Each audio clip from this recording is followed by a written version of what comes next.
Assalamualaikum warahmatullahi wabarakatuh.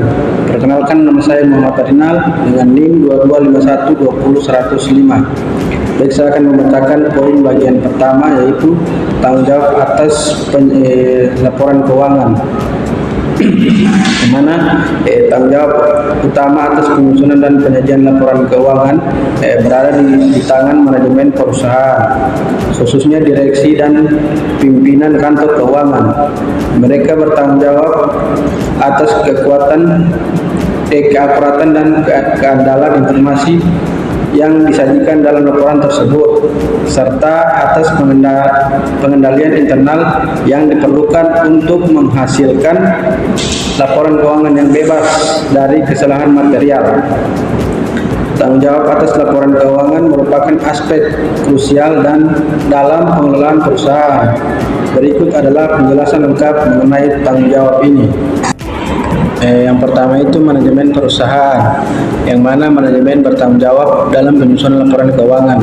Mereka juga harus memastikan bahwa yang pertama itu akurasi, laporan mencerminkan kondisi keuangan yang sebenarnya. Terus yang kedua itu kepatuhan, mematuhi standar akuntansi yang berlaku, misalnya PSAK di Indonesia atau IFRS secara internasional. Terus keterbukaan, informasi disajikan secara jelas dan transparan. Terus yang kedua akuntan dan staf keuangan, yang mana staf akuntansi dan keuangan memiliki tanggung jawab untuk yang pertama pengumpulan data, mengumpulkan data keuangan yang diperlukan dari berbagai sumber. Terus pencatatan transaksi, mencatat semua transaksi keuangan dengan tepat. Terus penyusunan laporan, menyusun laporan keuangan seperti neraca, laporan laba rugi, dan arus kas. Terus yang ketiga itu audit internal dan eksternal. Audit internal, sistem audit internal berfungsi untuk melakukan pemeriksaan dan memastikan bahwa laporan keuangan disusun sesuai dengan kebijakan dan prosedur yang ditetapkan. Terus audit eksternal, audit independen melakukan pemeriksaan terhadap laporan keuangan untuk memberikan opini tentang keandalan laporan tersebut. Dan ini juga membantu meningkatkan kepercayaan pemangku kepentingan. Terus bagian 4, regulasi dan kepatuhan hukum, yang mana perusahaan harus mematuhi regulasi, mematuhi semua peraturan yang ditetapkan oleh otoritas terkait, misalnya OJK di Indonesia. Terus pengungkapkan informasi, mengungkapkan informasi material yang dapat mempengaruhi keputusan pemangku kepentingan. Terus yang kelima, pendidikan dan pelatihan.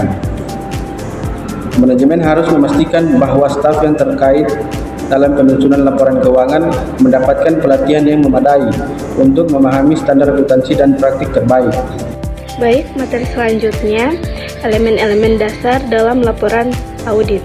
Elemen-elemen dasar dalam laporan audit ini adalah komponen-komponen penting yang harus ada dalam laporan audit agar memenuhi standar dan memberikan informasi yang relevan dan andal kepada pengguna laporan keuangan. Berikut adalah penjelasan dari elemen-elemen tersebut. Yang pertama ada judul, fungsinya mengidentifikasi laporan sebagai hasil audit independen, bukan laporan lain. Kemudian pentingnya, ini memastikan pembaca tahu ini adalah laporan audit yang kredibel. Yang kedua ada penerimaan laporan kepada pemegang saham, direksi, dan lain-lain. Fungsinya itu menentukan pihak yang berhak bertanggung jawab atas informasi laporan. Kemudian pentingnya ini menjamin laporan sampai ke pihak yang tepat untuk mengambil keputusan. Yang ketiga, paragraf pendahuluan. Ini mengidentifikasi entitas dan laporan keuangan yang diaudit. Fungsinya itu untuk menyebutkan nama perusahaan dan periode laporan keuangan yang diperiksa. Ini memberikan konteks yang jelas tentang laporan yang diaudit. Kemudian yang keempat, tanggung jawab manajemen, menyusun laporan keuangan. Fungsinya ini untuk menegaskan bahwa manajemen bertanggung jawab atas penyusunan laporan yang akurat. Fungsinya pentingnya membedakan tanggung jawab manajemen dan auditor. Yang kelima ada tanggung jawab auditor, memberikan opini berdasarkan audit. Fungsinya menyatakan bahwa auditor bertanggung jawab memberikan opini atau pendapat atas laporan keuangan. Yang keenam, ada tanda tangan auditor, seperti nama dan tanda tangan kantor akuntan publik. Ini fungsinya untuk menunjukkan bahwa laporan tersebut resmi dan audit bertanggung jawab atas opini yang diberikan. Dan pentingnya ini memberikan legitimasi pada laporan audit. Kemudian yang ketujuh, ada tanggal laporan audit, tanggal selesainya audit. Ini fungsinya untuk menunjukkan tanggal selesainya pekerjaan audit. Kemudian pentingnya memberikan batas waktu atas opini yang diberikan. Kemudian yang kedelapan, ada alamat auditor, lokasi kantor akuntan publik. Fungsinya untuk menunjukkan lokasi kantor akuntan publik yang melakukan audit. Pentingnya ini memudahkan komunikasi lebih lanjut jika diperlukan. Jadi, setiap elemen dalam laporan audit memiliki peran penting untuk memberikan informasi yang jelas, andal, dan relevan kepada pengguna laporan keuangan. Laporan audit yang lengkap dan sesuai standar membantu meningkatkan kepercayaan terhadap informasi keuangan perusahaan. Baik, kita masuk ke poin pembahasan yang ketiga, yaitu opini dalam audit. Nah, opini audit adalah pernyataan profesional sebagai kesimpulan pemeriksaan mengenai tingkat kewajaran informasi yang disajikan dalam laporan keuangan. Nah, opini audit ini merupakan tahap akhir dari seluruh proses audit yang telah dilakukan dan didasarkan oleh temuan-temuan audit yang diperoleh. Nah, opini ini mencerminkan penilaian auditor terhadap laporan keuangan yang telah disajikan secara wajar sesuai dengan prinsip akuntansi yang berlaku secara umum atau standar akuntansi yang relevan. Baik, kita masuk ke jenis-jenis opini dalam audit. Yang pertama itu opini wajar tanpa pengecualian. Nah, opini ini diberikan ketika laporan keuangan disajikan secara wajar dalam semua hal yang material sesuai dengan prinsip akuntansi yang berlaku secara umum. Tidak ada masalah signifikan yang ditemukan dalam proses audit.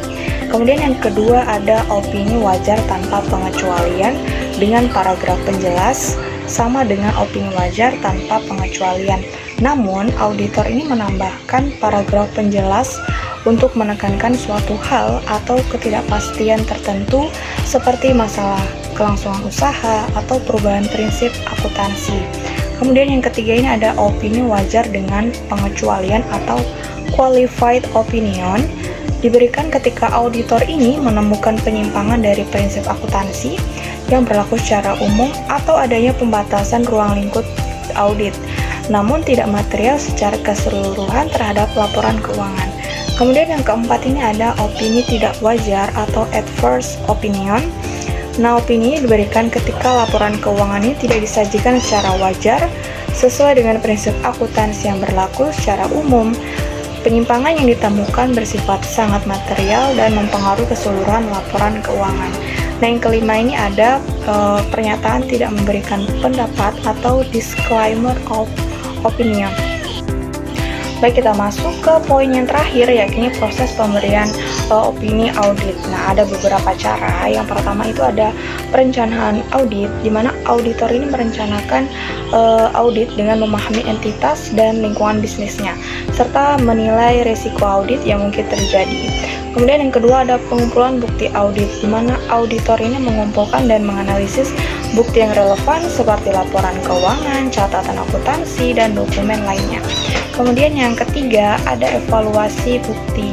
Nah, setelah auditor mengumpulkan bukti, auditor ini mengevaluasi apakah bukti tersebut cukup dan tepat untuk mendukung opini yang akan diberikan. Kemudian yang keempat, penyusunan laporan audit. Nah, auditor ini menyusun laporan audit yang mencakup opini mereka, temuan, dan rekomendasi. Nah, laporan ini nantinya akan disampaikan kepada manajemen ataupun pemangku kepentingan lainnya. Baik, saya lanjut di bagian poin keempat, yaitu tugas auditor dalam mengkomunikasikan hasil pemeriksaannya terhadap pihak yang bertanggung jawab atas entitas. Jadi, tugas auditor dalam mengkomunikasikan hasil pemeriksaan kepada pihak yang bertanggung jawab atas entitas merupakan bagian krusial dari proses audit yang bertujuan memastikan transparansi, akuntabilitas, dan perbaikan keberlanjutan dalam pengolahan entitas. Berikut beberapa penjelasan mengenai tugas tersebut. Yang pertama ialah tujuan komunikasi hasil audit, yaitu komunikasi hasil audit bertujuan untuk menyampaikan temuan, kesimpulan, dan rekomendasi audit secara jelas dan objektif kepada pihak yang bertanggung jawab atas entitas atau manajemen dan dewan pengawas. Hal ini penting agar pihak terkait dapat memahami kondisi sebenarnya, mengambil tindakan perbaikan, dan meningkatkan tata kelola organisasi. Kemudian yang kedua, yaitu prinsip komunikasi hasil audit, yang dimana yaitu netral dan objektif. Audit harus menyajikan hasil audit secara netral, tanpa melebih-lebihkan kekurangan, dan berdasarkan fakta yang cukup kompeten, relevan, dan berguna. Kemudian komunikasi yang lengkap. Informasi yang disampaikan harus lengkap, mencakup semua hal penting dan relevan, serta didukung bukti yang kuat untuk mendukung rekomendasi dan kesimpulan audit. Kemudian tepat waktu. Hasil audit harus dikomunikasikan tepat pada waktu agar dapat dimanfaatkan oleh pihak terkait untuk mengambil keputusan dan tindakan perbaikan. Kemudian rahasia dan pembatasan distribusi. Jika audit mencakup informasi rahasia atau ada tindakan oleh peraturan, auditor harus mengatur distribusi hasil audit sesuai ketentuan yang berlaku. Kita lanjutkan poin yang ketiga, bentuk dan isi komunikasi hasil audit.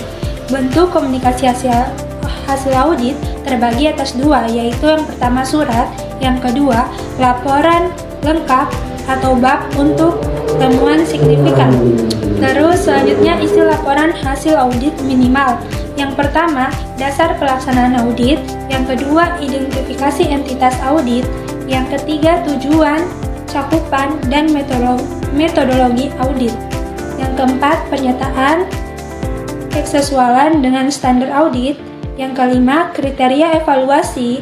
Yang keenam, hasil audit, fakta, simpulan, rekomendasi. Yang keenam, tanggapan pihak di audit. Yang ketujuh, pernyataan batasan audit dan pihak penerima laporan. Yang kedelapan, pengungkapan informasi rahasia jika ada. Yang keempat, temuan kritis dan komunikasi. Auditor wajib melaporkan kelemahan sistem pengendalian intern yang signifikan, ketidakpatuhan terhadap peraturan perundang-undangan. Terus selanjutnya, temuan tidak signifikan disampaikan secara tertulis melalui surat manajemen atau manajemen letter. Selanjutnya, yang kelima, proses komunikasi selama dan setelah audit. Komunikasi lisan selama audit, sampaikan fakta sementara secara lisan agar auditi bisa memperbaiki sebelum laporan akhir. Selanjutnya, laporan sementara dibuat jika hal material yang butuh perhatian segera. Selanjutnya, tanggapan audit. Auditor meminta tanggapan tertulis dari auditi terhadap temuan dan rekomendasi. Terakhir, pemantauan tidak lanjut.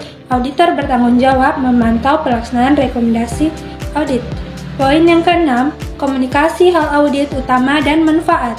Hal audit utama ialah isu paling signifikan yang perlu diketahui oleh pihak bertanggung jawab dan pengguna laporan keuangan.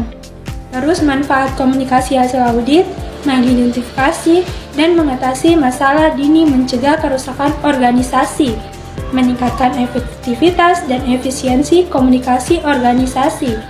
Selanjutnya, mendukung tata kelola yang baik. Selanjutnya, membantu manajemen memahami kekuatan dan kelemahan pengendalian dan proses bisnis. Baik, mungkin itu saja yang bisa saya sampaikan. Lebih dan kurangnya saya mohon maaf. Wabillahi taufiq wal hidayah. Wassalamualaikum warahmatullahi wabarakatuh.